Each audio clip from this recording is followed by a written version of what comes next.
The Browning version, the last part of the lesson we had kept it pending. Let's go through that today. Say, where had we reached? The lesson is over. Just a minute. Okay, from here we have to start. We'll read the previous paragraph. Frank says, after a pause, good Lord, what are our schools coming to? Taplow. Anyway, the crook isn't a sadist. That's what I am saying. He wouldn't be so frightening if he were. If a person is a sadist, then people would not be so frightened of him. Sadist is a person who takes joy in other people's pain.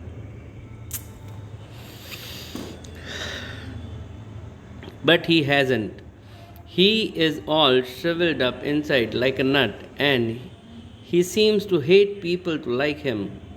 It's funny that I don't know any other master who doesn't like being liked.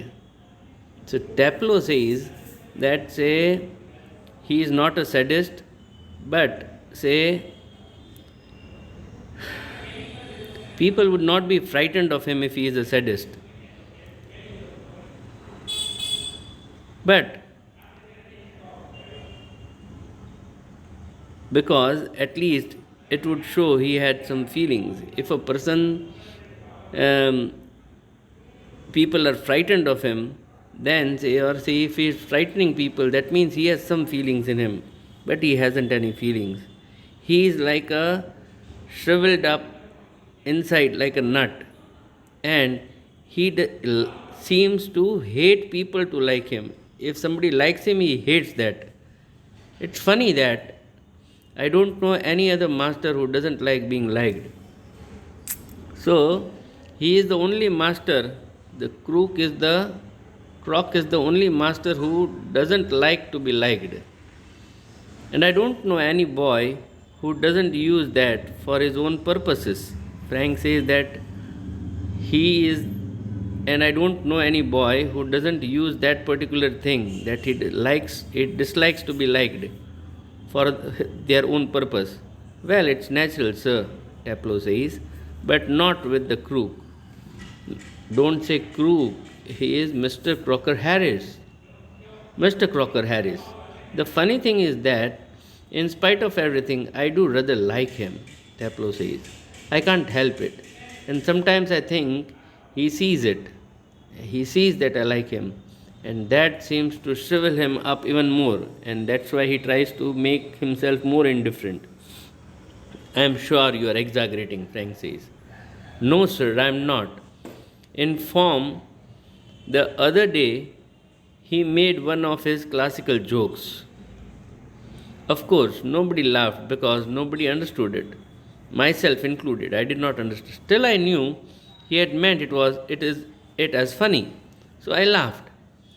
Out of ordinary common politeness and feeling a bit sorry for him for having made a poor joke, I laughed. That say he would feel good that he made a joke, and I laughed at it. Now I can't remember what the joke was, but suppose I make it. Now you laugh, sir.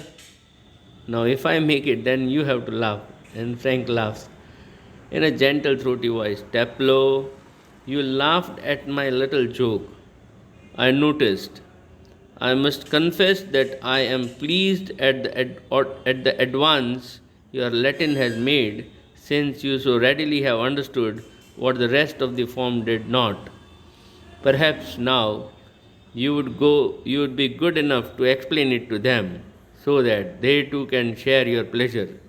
This is what Taplow says in a gentle, throaty voice. He is trying to imitate Mr. Crook. The door upright is pushed upon, and Millie Crocker Harris enters. She is a thin woman in her late 30s, rather more smartly dressed than the general run of schoolmasters' wives. She is wearing a cape and carries a shopping basket. She closes the door and then stands by the screen watching Taplow and Frank. In a few seconds before they noticed her, so she is present over there, and she is It's likely that she has heard all that. Frank says, "Come along, Taplow, move slowly above the desk. Do not be so selfish as to keep a good joke to yourself. Tell the others." He breaks off suddenly, noticing Millie. "Oh Lord." Frank turns quickly and seems infinitely relieved at seeing Millie. Frank, "Oh, hello." Millie, without expression, "Hello." She comes down to the sideboard and puts her basket on it. Taplow, moving up to left of Frank, whispering frenetically, "Do you think she heard?" Frank shakes his head comfortingly. Millie takes off her cape and hangs it on the hall stand. "I think she did. She was standing there quite a time." "If she did, and if she tells him, there goes my remove, I am going to fail." Frank, "Nonsense." He crosses to the fireplace. Millie takes the basket from the sideboard, moves above the table, and puts the basket on it. Millie to Taplow. "Waiting for my husband?" Taplow, moving down to the left of the table. Yes. He is at Bursar's and might be there quite a time. If I were you, I would go." Doubtfully. "He said most particularly I was to come." "Well, why don't you run away for a quarter of an hour and come back?" She unpacks some things from the basket. "Supposing he gets here before me?" Millie, smiling. "I'll take the blame." She takes a prescription out of the basket. "I tell you what, you can do a job for him. Take this prescription to the chemist and get it made up." "All right, Mr. Crocker Harris." "Mrs. Crocker Harris." He crosses towards the door upright and goes away. It's a simple lesson which reflects on the. Now you have to comment on the attitude shown by Taplow towards Crocker Harris. That's what is reflected in the whole of the lesson. Does Frank seem to encourage Taplow's comments on Crocker Harris? Now you have to go through all the comments and decide later on and comment on that. What do you gather about Crocker Harris from the play? That what kind of a character or a teacher he was. Thank you.